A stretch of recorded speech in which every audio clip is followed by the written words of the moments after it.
Deputado Paulo Folleto com a palavra.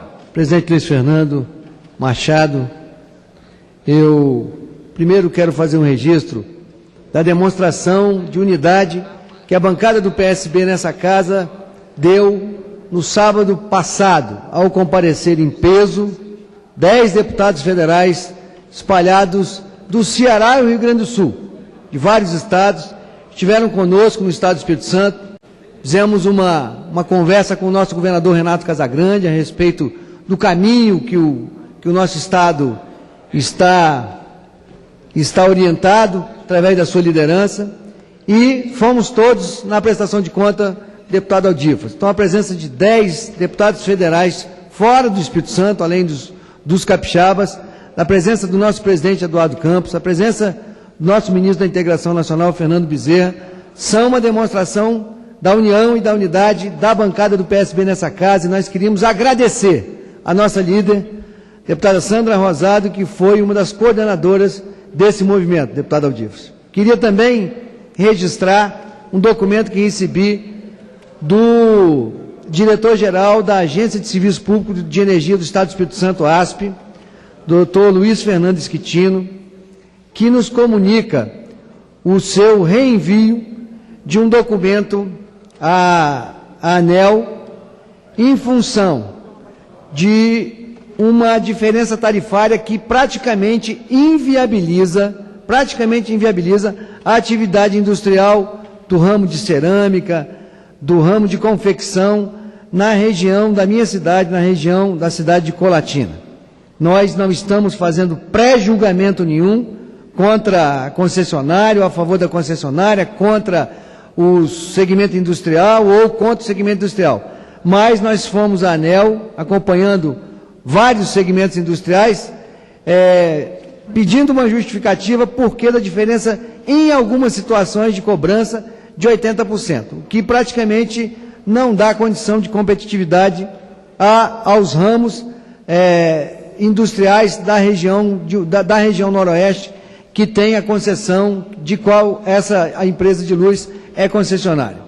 Por fim, fazendo coro ao deputado Aldifas, lembrar da necessidade do Senado Federal de, nesse momento, ter um pouco de racionalidade e não no afogadilho, assinar a urgência da mudança da guerra fiscal nesse país. A guerra fiscal vem se montando nesse país há muitos anos, e receitas de alguns estados transferidas para os municípios passaram a ser incorporadas no dia a dia, no seu custeio, na sua manutenção, pagamento de funcionário, manutenção de frota, investimento, e de uma hora para outra a mudança radical no sistema de incentivo à importação. O Estado do Espírito Santo se transformou num Estado voltado para o comércio exterior.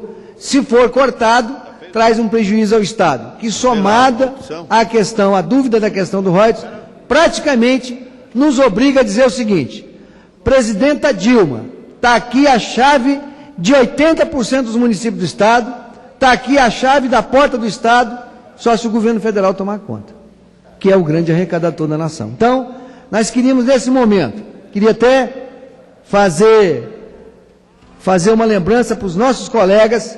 Quem não leu a coluna de Miriam Leitão, uma jornalista que tem a coluna divulgada por vários órgãos de imprensa desse país, quem não leu a coluna de Miriam Leitão, que tem o título Erros e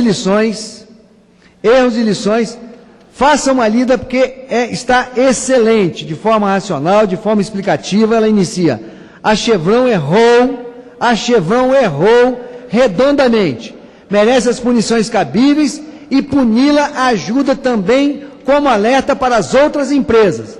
Mas é importante que se analise tudo o que não funcionou nesse caso para se prevenir. O Brasil escolheu ir cada vez mais longe e mais fundo no mar atrás do petróleo.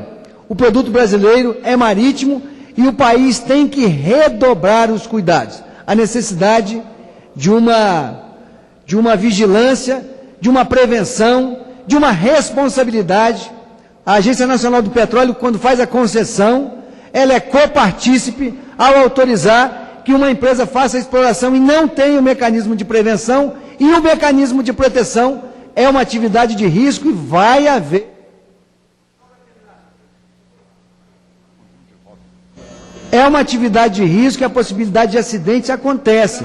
Foi enorme no Golfo do México, não foi muito grande aqui no Brasil, mas serve de alerta e de alerta também para que os estados que têm petróleo em terra e petróleo em mar tenham o respeito à legislação dos royalties. Não vai acontecer acidente onde não tem exploração. Não vai acontecer impacto ambiental onde não tem exploração. Por isso a necessidade, de forma racional, da gente discutir a questão dos royalties, manter a discussão da questão dos royalties. Capixabas e cariocas são a favor da divisão dos recursos do pré-sal, mas não dos contratos já pré-firmados. Muito obrigado, senhor presidente, pela tolerância.